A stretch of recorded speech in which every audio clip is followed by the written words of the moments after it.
ಭಯಾನಕ exclusive story. ಆಹಾರ ಸಚಿವರೇ ನೋಡಲೇಬೇಕಾದ story ಇದು.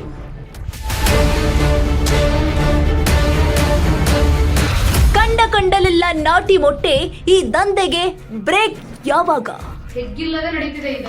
ಎಗ್ಗಿಲ್ಲದೆ ನಡೆಯುತ್ತಿದೆಯಾ ನಾಟಿ ಮೊಟ್ಟೆ? ನಾಟಿ ಮೊಟ್ಟೆ ಅಂತ ಹೇಳಿ ಸಾರ್ವಜನಿಕರಿಗೆ ಪಂಗನಾಮ. ಈ ಪೌಡರ್ ಯೂಸ್ ಮಾಡಿ ಈ ನೀರಿಗೆ ಹಾಕಿ ಈ ಮೊಟ್ಟೆನ ಈ ಕಲರ್ ಮಾಡಿ ಜನಗಳಿಗೆ ಮೋಸ ಮಾಡ್ತಿದ್ದಾರೆ. ಇದು ನ್ಯೂಸ್ 81 ಕನ್ನಡದ ಎಕ್ಸ್ಕ್ಲೂಸಿವ್ ಸ್ಟೋರಿ. ನಾರ್ಮಲ್ ಮೊಟ್ಟೆಗೆ ಕಲರ್ ಹಚ್ಚಿ ನಾಟಿ ಮೊಟ್ಟೆ ಅಂತ ಮಾರಾಟ. ಕಣ್ಮುಚ್ಚಿ ಕುಳಿತಿದ್ಯಾ ಆಹಾರ ಇಲಾಖೆ? ನಾಟಿ ಮೊಟ್ಟೆ ಎಂದು ದುಪ್ಪಟ್ಟು ಹಣ ವಸೂಲಿ ಮಾಡುತ್ತಿರುವ ಮಾರಾಟಗಾರರು. ಇದು ಯಾವುದೇ ಕಾರಣಕ್ಕೂ ಫುಡ್ ಅಲ್ಲ, ಇದು ವೇಸ್ಟ್. ಇದು ನ್ಯೂಸ್ 81 ಕನ್ನಡದ ಎಕ್ಸ್ಕ್ಲೂಸಿವ್ ಸ್ಟೋರಿ. ಇದು ನಾಟಿ ಮೊಟ್ಟೆ ಅಲ್ಲ, ಫಾರಂ ಮೊಟ್ಟೆಯ ಅಸಲಿ ಕತೆ ನಾವು ಬೆಚ್ಚಿಡುತ್ತಿದ್ದೇವೆ.